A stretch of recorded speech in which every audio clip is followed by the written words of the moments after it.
Hello, നമസ്കാരം. പറഞ്ഞോളൂ സാറേ. നിങ്ങൾ മൈസൂർ ബസ്സിലെ കണ്ടക്ടറാണോ? അതെ.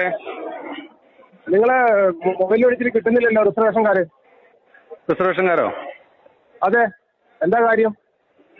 എന്താ സാറ് ഫോണിൽ പറയുന്നേ? നിങ്ങളെ വിളിച്ചിട്ട് കിട്ടുന്നില്ല, അത് തന്നെ. സാറേ, അത് മൊബൈൽ സ്വിച്ച് ഓഫ് ആണ്. ആ, അതെ, ഇവിടെ ഈ നമ്മുടെ കോട്ടക്കല്, വളാഞ്ചേരി അങ്ങനെയുള്ള സ്ഥലങ്ങൾ ഭയങ്കര ശക്തമായ ഇടി മിന്നലുമാണേ. അപ്പോൾ നമ്മൾ ഈ മൊബൈൽ ഓൺ ചെയ്ത് പോക്കറ്റിലിട്ട് കഴിഞ്ഞ് കഴിഞ്ഞാൽ, അല്ലെങ്കിൽ ഒരു കോൾ അറ്റൻഡ് ചെയ്ത് കഴിഞ്ഞ് കഴിഞ്ഞാൽ നമ്മൾ ഇടി വിട്ട് കഴിഞ്ഞാൽ മരിച്ചു പോകും.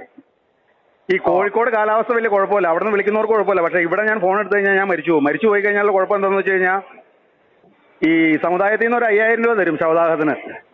പക്ഷേ ബാക്കി വെള്ളപ്പുതപ്പോ അല്ലെങ്കിൽ ഒരു പുതപ്പിക്കാനുള്ള വെള്ളത്തിന് മേടിക്കാനുള്ള കാശ് എൻ്റെ വീട്ടിലിരിക്കുന്നില്ല. ശമ്പളം കിട്ടട്ടെ എന്ന്